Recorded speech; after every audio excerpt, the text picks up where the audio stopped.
नमस्कार, स्वागत है आप सभी का हिमाचल प्रदेश की खबरों में। मैं आपके साथ निकिता कश्यप। बुलेटिन की शुरुआत करते हैं। विधानसभा के मानसून सत्र के 5वें दिन आउटसोर्स कर्मियों को नौकरी से निकालने का मुद्दा उठा।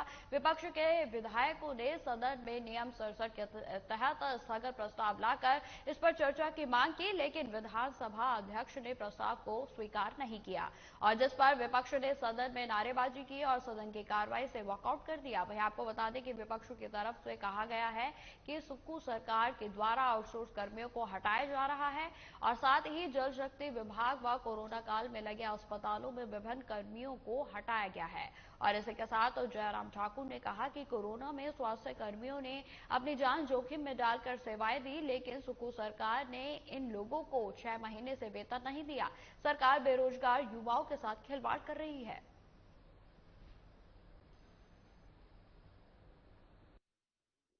नौकरी से निकाल दिया गया है और कुछ को निकालने का नोटिस दे दिया है। ऐसी सूरत में जहां कांग्रेस सरकार ने झूठी गारंटी देकर के वादा किया था हिमाचल के बेरोजगारों के साथ कि हम सत्ता में आएंगे तो 5 लाख बेरोजगारों को रोजगार देंगे, और वहां सरकार आने के 10 महीने अब होने जा रहे हैं, लगभग 10,000 ऐसे कर्मचारी जो आउटसोर्स पे लगे थे उनको नौकरी से निकाल दिया। हमने रास्ता निकालने के लिए कमिटमेंट के साथ बात कही थी और हमने बात कही थी कि जो लगे हैं उनकी सेवाएं समाप्त नहीं करेंगे, पहली बात कही थी। और उसके बाद जो टेक्निकल इश्यूज हैं जिसमें इनके लिए पॉलिसी बनाने से संबंधित विषय थे उसको हम एग्जामिन कर रहे थे, लेकिन यहां तो जो लगे थे उनको निकालने की शुरुआत हो गई है और आज से नहीं, सरकार बनने के तुरंत बाद। हिमाचल प्रदेश मानसून सत्र के 5वें दिन राजस्व मंत्री जगत सिंह नेगी ने सदन में भांग की खेती को लेकर कमेटी के द्वारा रिपोर्ट प्रस्तुत की गई। उन्होंने कहा कि पड़ोसी राज्य उत्तराखंड सहित अन्य राज्यों में नशा मुक्त भांग की खेती लीगल है। एनडीपीएस एक्ट में भी भांग की खेती पर राज्यों को लीगल करने का अधिकार दिया गया है। भांग की खेती से प्रदेश की आर्थिक स्थिति को सुदृढ़ करने में मदद मिल सकती है। वहीं जगत सिंह नेगी ने आगे यह भी कहा कि नशा मुक्त भांग की खेती को हिमाचल प्रदेश में लीगल करने से सरकार की आय में भी वृद्धि होगी और कानून में भी इसका प्रावधान है। सरकार जल्द हिमाचल में भांग की खेती को लीगल कर सकती है। खेती को हिमाचल प्रदेश में लीगलाइज करने के लिए पिछले विधानसभा सत्र में जो है एक प्रस्ताव पूरन ठाकुर जी लेकर आए थे।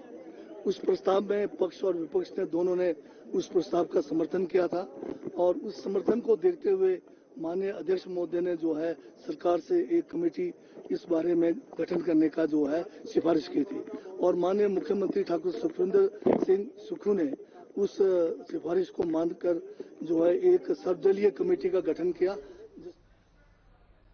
वहीं दूसरी तरफ विपक्ष नेता जयराम ठाकुर ने हिमाचल में भांग की खेती लीगल करने पर सवाल उठाए। उन्होंने कहा कि एक तरफ पुलिस भांग की खेती को उखाड़ रही है तो वहीं दूसरी तरफ भांग की खेती को लीगल कर रही है। सरकार नशा मुक्त भांग की खेती करने की बात कह रही है, लेकिन यह कैसे हो पाएगा? इस सवाल पर दूसरे राज्यों में क्या परिणाम रहे हैं उस पर भी जानकारी के अलावा जनभावना का भी ध्यान रखना होगा।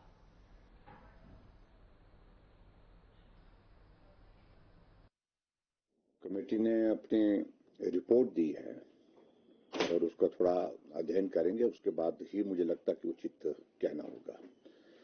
लेकिन इस माननीय सदन में एक बार ने अनेकों बार इस विषय पर चर्चा हुई और चर्चा होने के पश्चात जो व्यवहारिक पक्ष अभी तक देखा गया उसमें फिर आगे नहीं बढ़ पाए और वहीं रुक गए।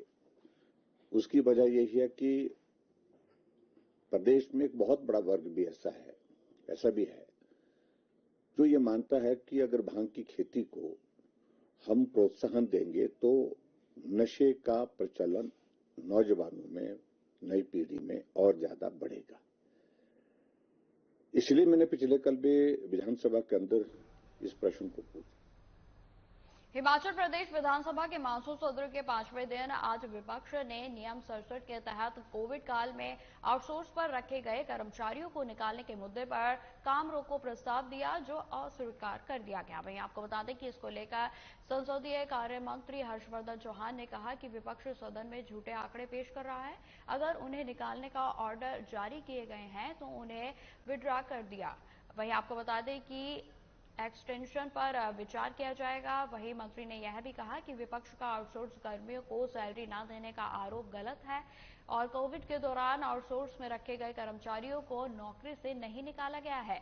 उन्हें जून तक की सैलरी दे दी गई है और जल्द ही उन्हें पेंडिंग सैलरी भी दे दी जाएगी।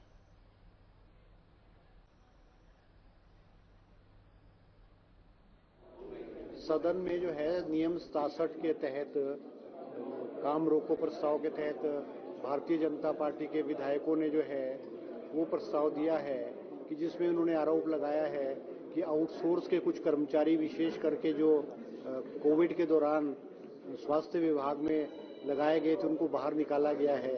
उस पर विस्तृत चर्चा सदन में हुई है और मुख्यमंत्री जी ने जवाब दिया है कि किसी भी कर्मचारी को नहीं निकाला गया है, उनको 3 महीने की एक्सटेंशन दी गई है। नहीं, आज सदन में ये चर्चा हुई है, माननीय विधायक के ठाकुर जी और लखनपाल जी ने इसको किया और मैंने रिपोर्ट दिया है। कागजों के अनुसार 81% जो रोजगार है हिमाचल प्रदेश में वो हिमाचली लोगों को दिया जा रहा है।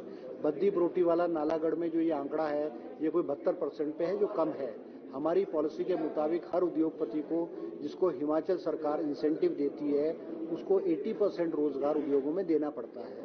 मैंने आज on the floor of the house आश्वासन दिया है, हम विस्तृत रूप से हर उद्योग से जो हमारे नौजवान हिमाचल प्रदेश के लोग हैं उनका नाम पता उसको करेंगे और इस आंकड़े को दोबारा से वेरीफाई। लोकसभा में महिला आरक्षण विधेयक को मंजूरी मिलने पर महिलाओं ने जहां खुशी व्यक्त की है तो अब महिलाओं ने पीएम नरेंद्र मोदी का आभार भी व्यक्त किया है। आपको बता दें कि जिला कुल्लू के मुख्यालय ढालपुर में जिला बीजेपी महिला मोर्चा के द्वारा खुशी व्यक्त की गई और कहा गया कि इससे पहले अब देश भर में महिलाओं का सम्मान बढ़ा है।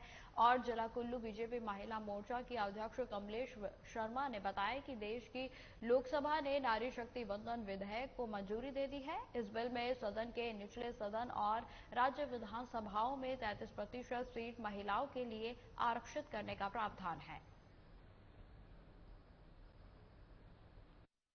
महिला मोर्चा जिला अध्यक्षा अपनी कुल्लू जिला की समस्त बहनों की ओर से माननीय यशस्वी प्रधानमंत्री श्री नरेंद्र मोदी जी का हम बहुत बहुत धन्यवाद करते हैं। इस नए भारत में नए संसद में जो महिला सशक्तिकरण का प्रधानमंत्री जी ने महिला आरक्षण विधेयक जो अभी पेश किया है उसके लिए हम सभी बहनें हमारे जिला कुल्लू की, प्रदेश की और देश की समस्त बहनों की तरफ से मैं नरेंद्र मोदी जी का बहुत बहुत आभार व्यक्त करती हूँ। आज बहुत ही हर्ष और उल्लास का विषय है और मेरी बहनों के चेहरे की चमक आपको ये बता रही है कि सब बहनें कितनी उत्साहित हैं। और ये सिर्फ भाजपा की महिलाओं के लिए नहीं हुआ, प्रधानमंत्री नरेंद्र मोदी जी ने समस्त भारत की नारी शक्ति को जब संसद में उन्होंने पहली बार प्रवेश किया नए संसद भवन में, तो जैसे वहाँ हमारे सनातन धर्म में लक्ष्मी का पूजन सबसे पहले किया जाता है जब हम गृह प्रवेश करते हैं, तो प्रधानमंत्री नरेंद्र मोदी जी ने सबसे पहले वहाँ पे नारी शक्ति रूपी लक्ष्मी के लिए जो एक विधेयक रखा वहाँ पे नारी शक्ति वंदन के नाम से, उसका भारत की समस्त महिलाएं स्वागत करती हैं। सिरमौर जिले में शिलाई विधानसभा क्षेत्र के तहत खतवाड़ गांव खनन के चलते पिछले 3 दशकों से तिल कर खाई की तरफ खिसकता जा रहा है। गांव की सड़कों को बीघा जमीन और 6 मकान खाई में समा चुके हैं। वहीं आपको बता दें कि लगभग 2 दर्जन मकानों में दरारें आ गई हैं और इसी समस्या को लेकर खतवाड़ गांव के ग्रामीण अपनी समस्या को लेकर उपायुक्त से मिलने पहुंचे और उसके बाद प्रेस कॉन्फ्रेंस में बोलते हुए ग्रामीणों ने बताया कि लगातार खनन और माइनिंग के चलते उनका गांव धीरे धीरे खत्म होता जा रहा है। उन्होंने सरकार से मांग की है कि या तो उनका पुनर्वास किया जाए या फिर उन्हें इससे राहत दिलाई जाए, अन्यथा वो लोग आंदोलन करने के लिए मजबूर हो जाएंगे।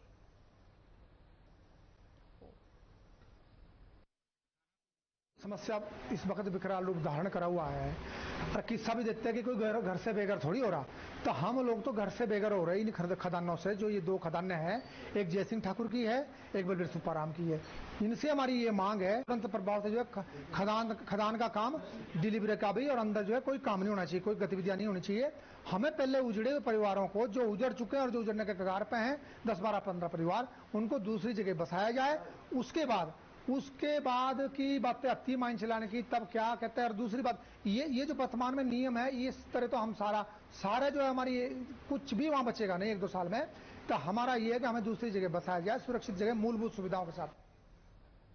सोलन के क्षेत्रीय अस्पताल में बीते 11 दिनों से ऑक्सीजन प्लांट बंद पड़ा है और जिससे कि यहां पर मरीजों को अब ऑक्सीजन सिलेंडरों के माध्यम से ऑक्सीजन दी जा रही है। आपको बता दें कि करोड़ों की लागत से लगा यह ऑक्सीजन प्लांट स्वास्थ्य मंत्री के गृह क्षेत्र के जिला अस्पताल में बंद है। बताते चले कि इस ऑक्सीजन प्लांट की वारंटी समाप्त हो चुकी है और जिसमें करीब 4 लाख का खर्च आएगा। वहीं हालांकि अस्पताल प्रबंधन ने सरकार को इसके बारे में अवगत करवाया है और इसके बावजूद भी बीते 11 दिनों से यह ऑक्सीजन का प्लांट सफेद हाथी साबित हो रहा है और इसकी तरफ किसी का कोई ध्यान नहीं है।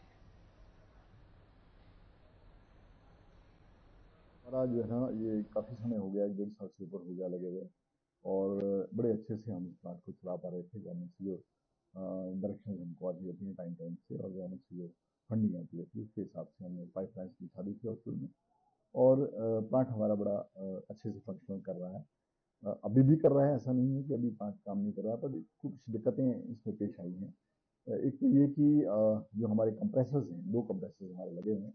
एक तो शुरू में ही लग गया था, एक बाद में कुछ महीने 8 महीने ठहर के जो है वो लगाना पड़ा था। गवर्नमेंट ऑब्जेक्शन थी गवर्नमेंट से, वो आ गया था वो। खबर मंडी से है, जहां शैक्षणिक सत्र 2023 से 24 के लिए नामांकित स्नातकोत्तर छात्रों के लिए सरदार पटेल विश्वविद्यालय में 6 दिवसीय दीक्षा आरंभ छात्र प्रेरणा कार्यक्रम का आयोजन किया गया और इस कार्यक्रम में बतौर मुख्य अतिथि नगर निगम आयुक्त HS राणा ने शिरकत की। कार्यक्रम का शुभारंभ दीप प्रज्वलित कर किया गया और इस दौरान मुख्य अतिथि HS राणा ने छात्र छात्राओं के साथ अपने जीवन का अनुभव साझा किया और छात्र छात्राओं से नशे से दूर रहने का आग्रह किया गया। उन्होंने छात्र छात्राओं से आग्रह किया कि अगर जीवन में कुछ पाना चाहते हो तो अपना लक्ष्य निर्धारित कर उसका पीछा तब तक ना छोड़ें जब तक कि उसको हासिल ना कर ले।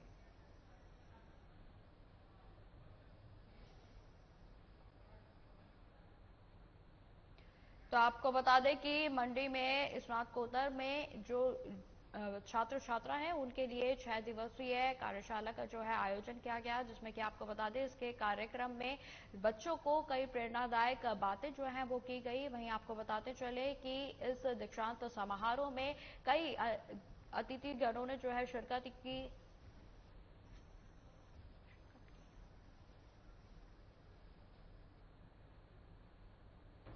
UGC द्वारा प्रायोजित 6 दिन का दीक्षा आरंभ जो कार्यक्रम है वो शुरू हुआ। उसका आज पहला दिन था। बड़े अच्छे तरह से वो पहला दिन हमारा संपन्न हो गया। इसमें करीबन 400-450 छात्रों ने भाग लिया। ये छात्र UG, PG और PhD की कक्षाओं में ये आगे पढ़ेंगे, PhD की पढ़ाई करेंगे, रिसर्च में भी आगे जाके भाग लेंगे। तो आज हमारे जो मुख्य अतिथि थे वो श्री राणा जी रहे, जो कमिश्नर हैं कॉरपोरेशन के। नरेश मल्होत्रा जी भी एक मेन स्पीकर हमारे रहे हैं, और हमारे डीन CDC हैं प्रोफेसर राजेश, उन्होंने भी अपना जो है इस बारे में उन्होंने ब्रीफ किया सारे स्टूडेंट्स को। तो आज बहुत ही एक अच्छी तरह से कार्यक्रम की शुरुआत हुई है। आगे जाके 6 दिन तक ये कार्यक्रम चलेगा। 2 दिन का जो है हमने रिसोर्स पर्सन के लिए रखा है। 2 दिन वो इंटरैक्ट करेंगे टाउन में जाके लोगों के साथ, और टाउन के बारे में थोड़ा जानेंगे, मंडी शहर के बारे में, और आसपास जो यहाँ पे टेम्पल्स हैं उन सारी चीज़ों के बारे में जानेंगे। अंतिम जो 2 दिन है वो डिपार्टमेंट के लिए हमने रखे हुए हैं। डिपार्टमेंट के साथ इंटरैक्ट करेंगे, देखेंगे कि उनकी क्लासेस कहाँ पे लगनी है, लाइब्रेरी कहाँ पे है, और टाइम टेबल किस तरह से उनको चलेगा आगे, ये सारी चीज़ें आगे। फिलहाल इस बुलेटिन में इतना ही। खबरों की और भी जानकारी के लिए बने रहे हमारे साथ। नमस्कार।